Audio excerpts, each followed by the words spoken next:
Welcome back to IGN Live at San Diego Comic-Con 2019. Easily one of the most anticipated new shows coming to Netflix is The Witcher, a live-action adaptation of the best-selling fantasy series by Andrzej Sapkowski, which also inspired a couple little video games you might have heard of. Joining me now, please welcome the stars of the show, Henry Cavill, Freya Allen, and Anya Chalotra, and showrunner Lauren Schmidt-Hissrich.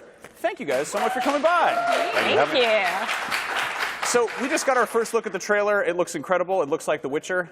You guys are clearly, it looks like The Witcher. Good. That's a good thing. Good start. A very good start. Yeah. And you guys are clearly you're drawing from the books. I think that's something that needs to be clarified. This is the same universe as people who've played the games might have seen, but there are this is sort of unfamiliar territory on a screen. Lauren, can you talk a little bit about that? Absolutely. I mean, we're all big fans of the books. We're all big fans of the video games as well, but this is solely based on the books, and that's really where we drew our inspiration from, starting with the short stories.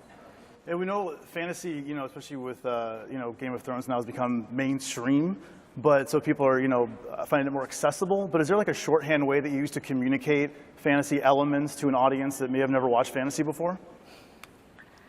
I don't know about a shorthand. I mean, what's funny is I think the best way to deal with fantasy is to drop people right in and expect them to pick it up and learn it. We expect our audience to be smart and want to be there. In the writer's room, we're constantly laughing because these phrases start to come, roll off your tongue. And you'll be talking about, well, the trial of the grasses. And you're like, that's not a thing. It's not a thing. But we know that our audience is going to fall in love with it and really jump in with us, feet first.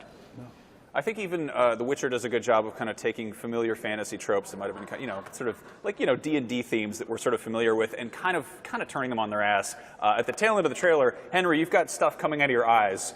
Was that the results of taking a decoction, perchance? Absolutely, yes. Which decoction? That is, I'm not going to reveal anything yet about that because there's too many parallels drawn with other products as well, which we are not drawing parallels to for this. It's just the use of magic. We see some really cool people using magical powers in the trailers.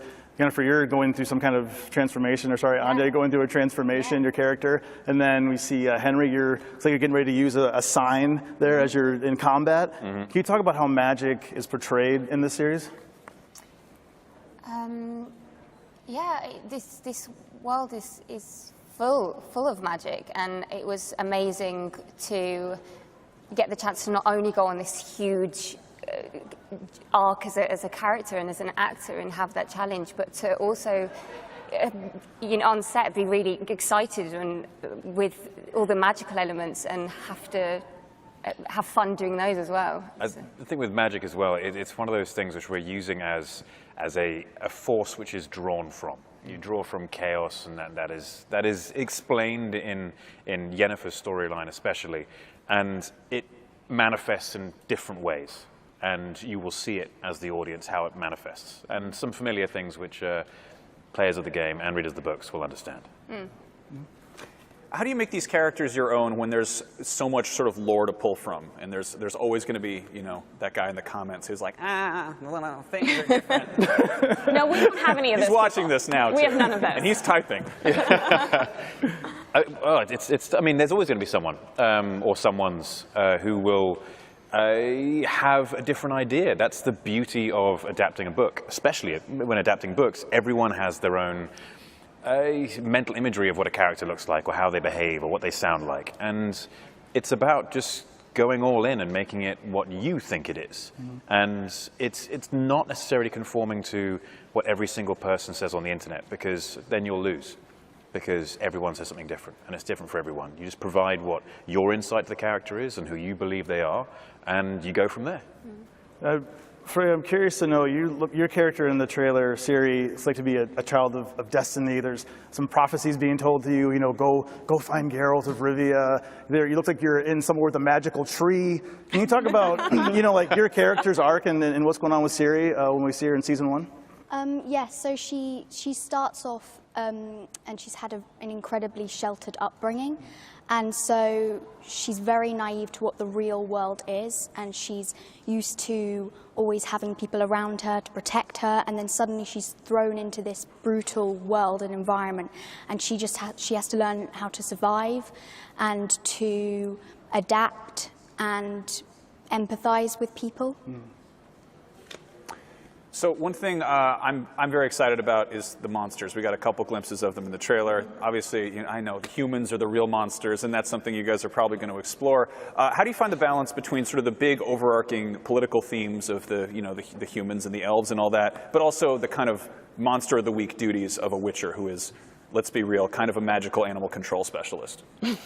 I mean, you just basically the themes of the show are very, and the books, they're very based in real world themes and how people feel about all these things, whether it be racism, social injustice, whether it be politics. And that's something which everyone can follow. And as soon as you throw a monster in there, it's okay as well, and pretty darn cool. So we've actually got kind of free reign to throw monsters in whenever we want. And it's like, well, yeah, it's The Witcher, because the whole world is based around the conjunction of the spheres and monsters existing. And yes, sometimes humans are the real monsters, but other times they're not. Other times it's monsters that are the real monsters. And I was curious too, Henry, I know your background, you are a gamer, and the series, of course, is based on the books, but the games are also based off the books as well. Yep. And Oren, for you too, it's like, how do you bring those all together and balance all that out? Because there's a large portion of the audience that has only played the games and not read the books, and kind of making it all feel at home. For me, personally, it's like, it would be like playing another run of The Witcher 3, but with a completely different skin on.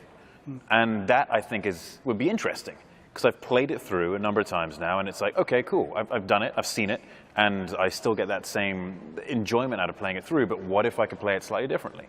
Then, yeah, this is kind of what it is for me when you're doing the show. Yes, it's Geralt of Rivia, The Witcher, but he looks like me now.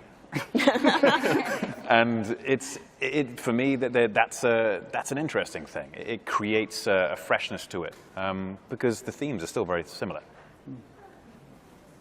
Will there be Gwent? We're going to talk about it. Yeah. That's the secret? You can't talk about Gwent yet? It's one of the secrets. Nice. Yeah, one thing, you guys know this, that the big thing of The Witcher is, you know, there's the world is at stake, you got to go do the big thing, but also there are side quests. Will the show, will it dawdle a little bit? Will we see some little side adventures here and there? Will it get off the kind of the big epic storyline to maybe have... Absolutely. I mean, I think that part of any television show, of course, is those big epic journeys and everything that you see building over a season and hopefully an entire series. But you also have to dig into individual episodes and really love the stories that you're doing there. So all of our characters have sort of side journeys, and we wanted to take the space to actually get to know them as characters, and their relationships with other people and their relationships eventually with each other. That's just as important to us as some epic quest or killing monsters or anything like that. So we definitely left space for it. And Lauren, where do you come from? The books are huge. You have a lot going on. You have like this collection of 5 books that tells this big arc, and then you have the short stories like The Last Wish, a collection of short stories. What do you look for first? Do you start at the very beginning, like chronologically, or how does that work as a showrunner? You know, one of the first things that we did was basically tackle that question, is do we want to do the short stories or do we want to do the saga? I mean, hopefully we have the space and time to do it all. For me, you can't skip the short stories. It's absolutely where the world building takes place and the foundation of this world is built. But also, you know, Freya sitting here, Ciri is part of our series. So we also were talking about how to make sure that we bring her in early enough and have Ciri have a story of her own as well. So I think audiences are going to be pretty surprised with how we managed to wrap it all into one season of television. Great. Well, I'm dying to find out more. Season 1 of The Witcher hits Netflix later this year, but right now we need to consume some decoctions and meditate as we prepare for battle with the rest of Comic-Con. IGN Live will be right back after this.